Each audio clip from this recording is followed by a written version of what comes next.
मैं पिछले 20 वर्षों से अहमदाबाद महिला आश्रम में रह रही हूँ और बापूजी के सुप्रचार की सेवा में लगी हुई हूँ। जो बापूजी पर आज आरोप लगाया गया है, इतना घृणित आरोप, वो बिल्कुल मिथ्या है। क्योंकि हम लोग इतने वर्षों से बापूजी से जुड़े हुए हैं, हमारे अपने अनुभव हैं। कहते हैं कि जिसके पास जो होता है वो वही देता है। हमारे गुरु जी के पास जो ज्ञान है, जो शांति, जो आनंद खुद उन्होंने पाया है, वो समाज में उन्होंने बांटा है। और वो ज्ञान, वो शांति, वो आनंद हमें भी मिला। और हम जब प्रचार की सेवा में निकलते हैं तो हमारे द्वारा भी लोगों को आनंद, शांति का अनुभव होता है। तो ऐसे ब्रह्मज्ञानी गुरु पर लगाया गया जो आरोप है वो बिल्कुल मिथ्या है, क्योंकि वो इन सब कार्यों में संलग्न नहीं थे। देखा गया समाज में कि जो जितनी ऊंचाई पर होता है उसको गिराने के लिए उतने ही लोग उसके पीछे पड़ते हैं। ऐसा बापूजी के साथ भी हुआ है।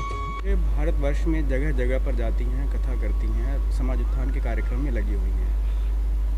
आपको कई तरह के लोग मिलते होंगे, कई सारी बातें कहते होंगे। आपके मन में ऐसा नहीं आता कि अब बहुत हो गया, संत आशाराम जी बापू जेल में हैं और अब नहीं रहना चाहिए यहाँ पर, घर चले जाना चाहिए, घर पर रह के साधना करनी चाहिए? नहीं, कभी नहीं। क्योंकि हमारा अपना अनुभव है ना। व्यक्ति का जो अनुभव होता है वो माने कि समाज के लोगों की बात माने। समाज तो पहले से ही संतों पे आरोप लगाता है, तो आरोप लगाया है उन्होंने, लेकिन हमको पता है हमारे गुरुजी क्या है, हमारे गुरुजी क्या समाज को क्या दिया है उन्होंने और क्या हमें दिया है। हमें अपना अनुभव याद है और हम जो गुरुजी ने हमें सिद्धांत बताए हैं, जो गुरुजी ने हमको आज्ञा की हैं, उन आज्ञाओं पे हम चले, उन सिद्धांतों का जीवन में पालन किया, तो हम कितने उन्नत हो रहे हैं वो हमें पता है और समाज को भी दिखता है।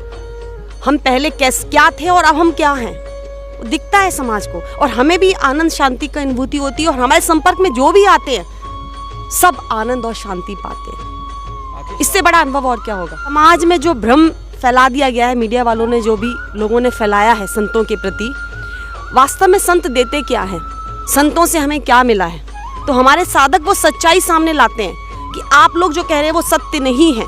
सत्य क्या है वो हमारे साधक सामने लेके आते हैं। तुलसी की पूजा करना, कभी माता पिता की पूजा करना, ये क्या ट्रेंड चल पड़ा है। और ये तो ऐसा चल पड़ा है कि पूरा सोशल मीडिया भरा रहता है। अभी हम शहर से आ रहे थे तो काफ़ी गाड़ियों पर मातृ पितृ पूजन दिवस, मातृ पितृ पूजन दिवस, वैलेंटाइन डे को क्रॉस किया गया है। क्या है ये सब? अरे ये तो हमारी संस्कृति है। हमारी संस्कृति में तुलसी माँ को का पूजन करना, मातृ पितृ का पूजन करना, माता पिता का पूजन करना, ये सब हमारी भारतीय संस्कृति है। ये वैलेंटाइन डे तो पाश्चात्य संस्कृति है, ये अंग्रेज इस देश में लेके आए। लेकिन हमारी संस्कृति ये नहीं है कि माँ बाप को वृद्धाश्रम में छोड़ के आओ। अरे हमारी संस्कृति मातृ देवो भव, पितृ देवो भव, आचार्य देवो भव, ये हमारी संस्कृति है कि वो हमारे लिए आदरणीय है, पूजनीय, वंदनीय है। और उनके आशीर्वाद जब हम लेते हैं तो हम उन्नत होते हैं। जो भी महान संत हुए, जो महापुरुष हुए हैं, उन्होंने माँ बाप की सेवा की है, माँ बाप का आदर किया, सम्मान किया, तभी वो आदरणीय और पूजनीय हुए हैं। अब हमारे गुरुदेव को देख लीजिए, उन्होंने खुद माँ का पूजन किया, माँ का आदर किया, सत्कार किया, और उनसे ये दुख देखा नहीं गया कि माँ बाप का बच्चे अनादर करते हैं और माँ बाप को वृद्धाश्रम में छोड़ देते हैं। बापूजी का मन बहुत दुखी हुआ, जिस कारण ये 14 फरवरी को बापूजी ने मातृ पितृ पूजन दिवस के रूप में मनाना शुरू किया। क्योंकि उस दिन बच्चों का, युवाओं का, युवतियों का इतना पतन हो रहा था कि बापूजी का हृदय जो है बहुत पीड़ित हुआ और ये पीड़ा उन्हें देखी नहीं गई और उन्होंने 14 फरवरी को मातृ पितृ पूजन दिवस के रूप में मनाने का निर्णय किया।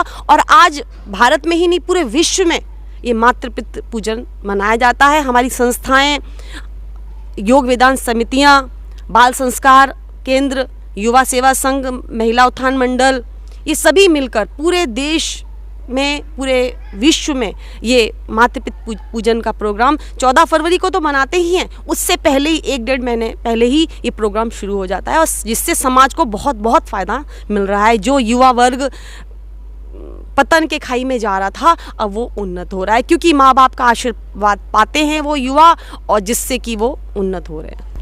गुरुकुल की एक छात्रा ने आरोप लगाया था जिसके साथ उन्हें सजा हुई, और आज देखा जाए तो उनके गुरुकुलों की जो संख्या है वो बढ़ती जा रही है, और वहाँ के जो बच्चे हैं, बच्चों की संख्या भी बढ़ रही है। में जो संख्या है कम नहीं हुई। हाँ, क्या कारण हो सकता है? कम इसलिए नहीं हुई क्योंकि जो गुरुकुल पद्धति है वो प्राचीन समय से चली आ रही है, और बापूजी ने उसका पुनर्निर्माण किया है।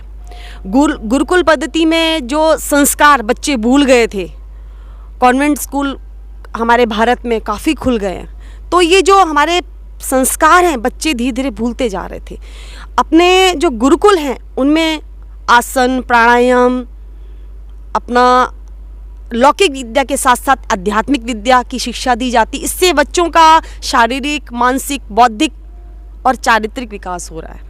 ये थी हमारे साथ साध्वी रेखा बहन, और इन्होंने बड़ी ही बेबाकी से कहा कि हमें भारतीय संस्कृति की तरफ लौटना ही पड़ेगा, माँ बाप का आदर करना ही होगा, और तुलसी, पीपल आदि वृक्षों की पूजा तो प्राचीन पद्धति से जैसे होती थी करना ही पड़ेगा।